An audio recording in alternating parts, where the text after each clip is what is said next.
What's up, everybody? Welcome back to the channel. Okay, we got some problems in this country, as if you didn't know that already, but we've got Democrats. They're ignoring reality. They constantly ignore reality, and there ain't much we can really do about that. You try to bring the facts, and they just ignore the facts.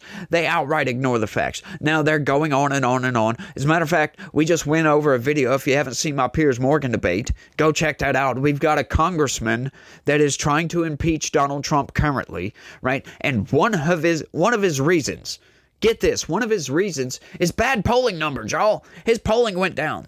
Well, you know, it's still in the 40s for the most part. I mean, again, I'd simply say, what do you think that he's doing that his supporters didn't expect him to do? He said, I'm going to sort the southern border out, which he indisputably has done. I'm going to get very, very tough on deportations of illegal immigrants. And all right, none of this strikes me particularly, at the moment, the behavior of a dictator who's just decided none of these rules count for me. Well, look at all the polls. You know, there are several polls that came out last week, and he's underwater in almost every category, including economy, that is supposed to be his best category. And his own supporters are now, having buyer's remorse that they made a mistake. And that was the last straw for me. And that's why I introduced the articles of impeachment to impeach. This president must go. It's funny. They're trying to impeach Donald Trump because his polling numbers, his popularity went down a little bit.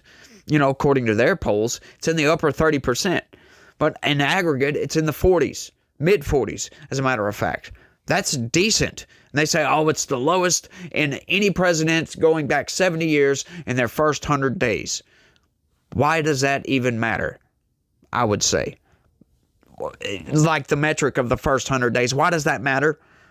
Who cares at this point? But you know what? What's fascinating about this, they will go on and on about Donald Trump's bad polling numbers, but then get hit in the face with reality and give you excuses. Check this out. Americans are noticing. The polls this week show Trump has the lowest 100-day approval rating since they started polling 80 years ago, the lowest. Even worse, 72% of Americans think it's likely that Trump's handling of the economy will walk us directly into a recession. There's a poll out today that has your approval rating lower than any other congressional leader at 17%. Are you concerned that you may be a liability for your party? Polls come and go. Our party is united. We're on our front foot. We're stepping forward and going after Trump and having real success. Yes. Interesting that is. So let's just ignore some polls and let's take and put all of our stock, put all of our ideas and everything we've got into these one polls that agree with our opinions. These people are insane, y'all. They really are, trying to make us believe some nonsense. Yes, polling is a good indicator of how the American base feels, but it's not the entire story, folks. Right? I don't like polls because the methodology can be really flawed in some cases. Really, really extremely flawed. But in some cases, others, it can be pretty good. It can be good indicators as to where a person is sitting. But, you know, Chuck Schumer has absolutely no room to talk, folks, because his own polling numbers are way worse. So should we impeach Chuck Schumer, for crying out loud? Should we boot him out of the Senate? No, of course not. Of course not. But that doesn't stop Senate Democrats from saying we should impeach Donald Trump for the exact same reason when Donald Trump's polling numbers are orders of magnitude higher than theirs. It's funny. It's fascinating. And also, you know, Donald Trump's this evil orange man Hitler guy that everybody loves to hate on. But hang on just a second. Do they like Democrats? Who would be doing a better job as president? Guess who comes out on top? Within the margin of error, but comes out on top. This looks a lot like the election result, right? Trump 45%, 2 points ahead of Harris at 43%. 12% say they'd be doing about the same.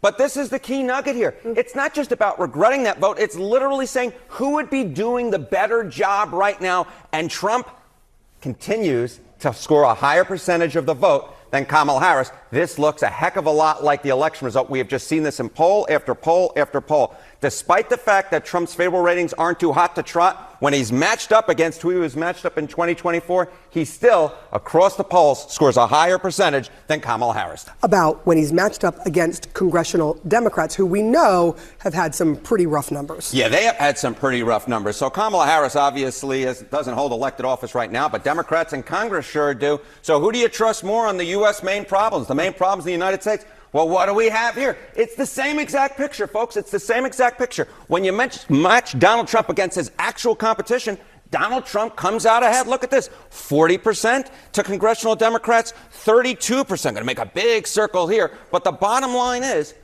when you look at Donald Trump in a vacuum, it's one thing. But when you actually match him up against folks in the real world, all of a sudden his numbers look considerably better. And when you match him up against his main competition at this point, Democrats in Congress, he is more trusted on the main problems facing the United States right now. In fact, it's not even close. It's an 8-point advantage, which in this politics, well, that's a wide ocean. You gotta love some of these polls, y'all. You just gotta love them, because some of them are really good indicators. Like I was talking about, y'all. Look, get this. Okay, so they done this poll. This is a recent poll, as a matter of fact, with Donald Trump still above Kamala Harris. And get this, folks. Think about this for a second. All the tumult we've had from Donald Trump, all of the Abrego Garcia nonsense, the mass deportation operation going, the tariffs, all of this stuff, all the bad things that Donald Trump has done. Think about all the negative media, the negative news coverage that we've had on Donald Trump,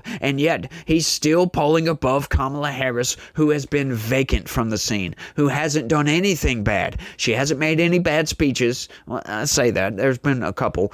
This country is ours.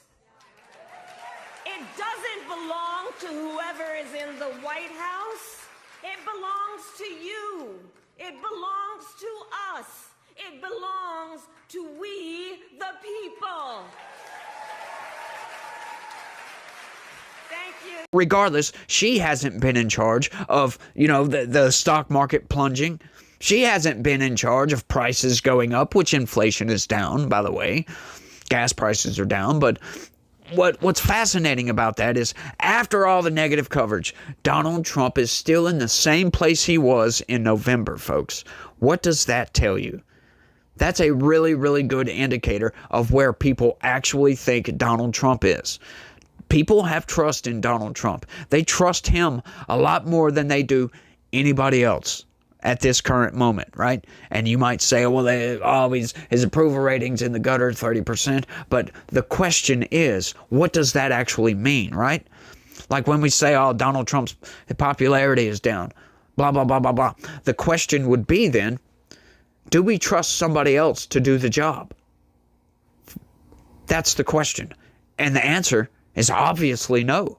We don't trust Senate Democrats. We don't trust congressional Democrats. We don't trust Kamala Harris.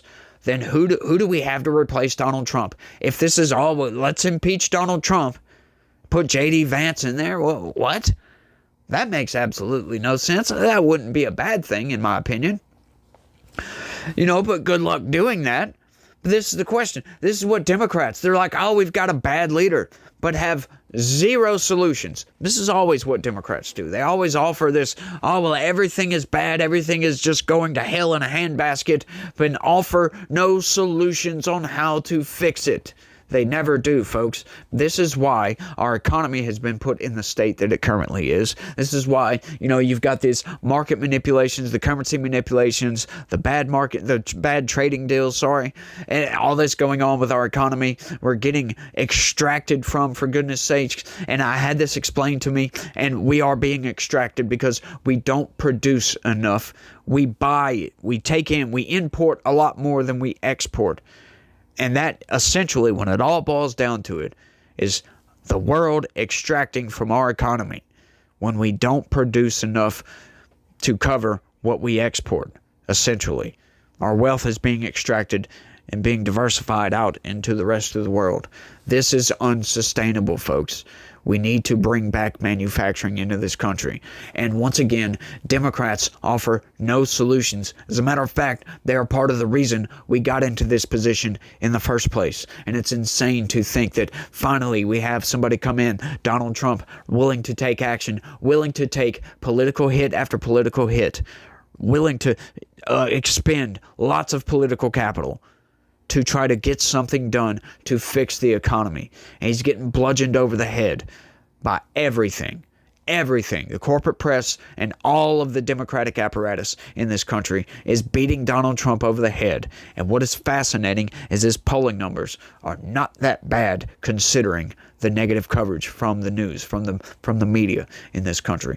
People are kind of in this mood where they're unsure about what's going on, and they're just like, I'm going to sit back and wait.